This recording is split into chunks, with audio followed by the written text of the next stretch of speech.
कर्जतमध्ये मिसळ कुठे चांगली मिळते हा प्रश्न आला की एकच उत्तर, भाई शिंदेंची मिसळ. झणझणीत मसाला, अस्सल घरगुती चव आणि प्रत्येक घासात वाह असं म्हणायला लावणारा स्वाद. शिंदेंची मिसळ म्हणजे चवीची खरी ओळख. कर्जतला आलात आणि भाई शिंदेंची मिसळ खाल्ली नाही तर तुम्ही मिसळची खरी चव अजून चाखलेलीच नाही.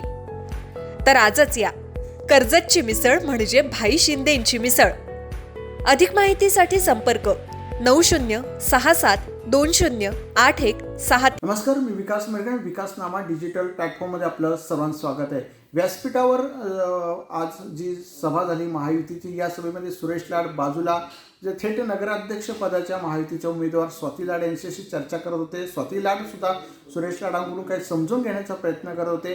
आता सुरेश लाड सुद्धा आपल्या सुनबाईंना, त्या स्वाती लाड डॉक्टर आहेत, तिला सुद्धा समजून सांगण्याचा प्रयत्न करत आहेत. त्यामुळे नगराध्यक्ष होण्याच्या आधी जे आहेत राजकीय धडे गिरवले जात आहेत सुरेश लाडांकडून, असं म्हणायला काय हरकत नाही. त्यामुळे सुरेश लाडांनी जर आपण बघितलं तर आपल्या सुनबाईला व्यवस्थित काही मुद्दे असतील किंवा त्याची राजकारणात चर्चा करताना आपल्याला दिसून येत आहे. त्यामुळे नगराध्यक्ष होण्याच्या आधीच किंवा त्याआधी सुरेश लाड जे आहेत राजकारणाचे धडे, अनुभव जे आहेत डॉक्टरांना सांगताना येताना दिसून येत. त्यामुळे संस्काराचे धडे जे आहेत ते सध्या सुरेश लाडांकडून सुनबाई घेताना दिसून येत आहे. आपण जर बघितलं काही पहिल्या 1-2 दिवसामध्ये स्वाती लाड बोलत नव्हत्या. 3ऱ्या-4थ्या टप्प्यामध्ये जे आहे स्वाती लाड बोलू लागल्या, समस्या समजून सांगू लागल्या किंवा राजकीय भाषेमध्ये जर आपण बघितलं परिपक्वता होण्याचा प्रयत्न त्यांच्याकडून झालेला आहे.